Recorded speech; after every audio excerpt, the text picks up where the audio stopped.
The world of activism and leadership, especially within marginalized communities, is often idealized as united, people coming together to fight injustice, side by side, toward a common cause. But beneath the surface, there are tensions, rivalries, and ideological divides that shape the movements themselves. One of the most significant and quietly combustible rifts in today's social justice landscape is between Adama Traoré and Michael Langley, two influential figures with vastly different approaches, beliefs, and visions for change. This is not just a personality clash. It's not just about who gets the spotlight. The divide between Traoré and Langley represents a deeper conflict about what change should look like, who gets to lead it, and how it should be achieved. Understanding this rift offers more than just insight into two individuals. It gives us a lens into the broader dynamics that affect movements around the world. Different origins, different worldviews. To understand the rift, we have to first understand who Traoré and Langley are. Adama Traoré rose to prominence in France as a symbol of resistance following the death of his brother, Adama Traoré. They share a name, during an encounter with police in 2016. The case sparked widespread protests, drawing parallels with global movements like Black Lives Matter. Traoré, the activist, became a fierce and unrelenting voice for justice, channeling rage, grief, and determination into a sustained campaign against police brutality and institutional racism. His activism is raw, emotional, and unapologetically confrontational. He doesn't play by the rules of polite politics. For many, that's exactly why he's so powerful. Traoré represents the pain and urgency of those who feel unheard, criminalized, and disenfranchised. Michael Langley, by contrast, has a very different profile. Often described as a bridge builder, Langley came up through academia and policy circles. He's known for his sharp mind, strategic thinking, and measured tone. While he also advocates for racial justice and systemic reform, his approach is far more institutional. He believes in working with systems, governments, NGOs, and corporate boards to enact change from the inside. Langley has made inroads where Traoré has burned bridges. He has secured policy wins, forged alliances with influential figures, and developed programs that have received praise from mainstream media and international bodies. His detractors call him a reformist. His supporters call him pragmatic. The first signs of tension. Initially, there was some optimism that the two could work together. After all, they shared common goals: racial equity, justice reform, and better outcomes for marginalized communities.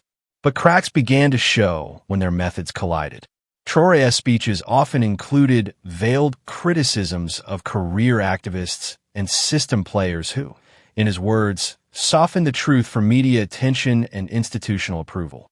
Langley, while never directly naming Traoré, frequently emphasized the need for discipline, policy coherence, and avoiding inflammatory rhetoric. Their differences weren't just philosophical. They became deeply personal. Allies of Traoré accused Langley of elitism, of being disconnected from the lived experiences of those on the front lines. Langley's camp, in turn, whispered that Traoré's tactics were self-sabotaging, alienating potential allies and undermining long-term progress. It didn't take long for the whispers to become statements.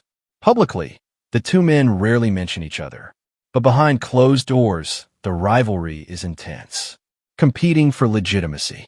In activism, legitimacy is everything. Who gets to speak for a movement? Who do the media call first? Who sits at the table with power? And most importantly, who do the people trust? Traoré has the trust of the streets. His rallies draw massive crowds. His voice resonates with youth, especially in immigrant neighborhoods and communities affected by police violence. He is seen as authentic, uncompromising, and deeply connected to the people he represents.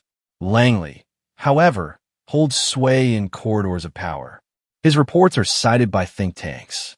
He is invited to international conferences, government roundtables, and university panels. He is trusted by those with money and influence to guide conversations in a direction that feels safe and productive. This split means that the two men are not just on different paths. They are competing for the soul of the movement. One speaks from the street, the other speaks from the system, and the world often demands one voice to represent many. Media narratives and public perception. The media plays a significant role in deepening the rift. Outlets often contrast the two men as symbols of different paths forward, the radical versus the reformer. This binary simplifies a complex reality, but it's compelling for audiences. Traoré is portrayed as the angry disruptor, someone who refuses to compromise. Langley is cast as the rational statesman, someone who gets things done. But this framing is dangerous because it implies that passion and confrontation are unproductive, while calm negotiation is inherently more effective. In reality, both approaches are necessary. Movements need fire and focus, protest and policy. But the public, and particularly funders and politicians, often prefer one over the other. And that preference can shift momentum, resources, and attention. Behind closed doors. Privately, sources close to both men describe a deep mutual mistrust. Langley reportedly sees Traoré as reckless, someone who risks derailing years of quiet work with one viral speech. Traoré, in turn, sees Langley as someone who talks about change, but is too comfortable within the very systems he claims to challenge. There have been attempts at mediation. Mutual allies have tried to get them in the same room. There were moments, reportedly, when compromise seemed possible, a shared statement, a joint panel, a symbolic gesture of unity. But each time the efforts broke down. Why? Because at the heart of the rift is not just a disagreement over how to change things, but what change really means. For Traoré, real change involves dismantling systems, shaking foundations, and exposing the uncomfortable truths that polite society prefers to avoid. For Langley, real change is about measurable progress, data-driven solutions, and working with power, not against it. The cost of division. Their rivalry is more than just a personal feud. It has real consequences. Movements lose strength when fractured. Young activists are forced to choose sides. Energy that could be directed toward organizing is instead spent navigating internal politics. Meanwhile, opponents of reform exploit the division to argue that the movement is disorganized or illegitimate. And yet, there is no easy fix. The rift between Traoré and Langley is not a misunderstanding. It is a reflection of two fundamentally different visions for justice. In the end, perhaps the rift between Traoré and Langley should not be seen as a weakness, but as a sign of the complexity of modern activism. Social change is not a one-size-fits-all process. It requires both disruption and diplomacy, both courage and calculation. And in that messy, unresolved space, real progress might just take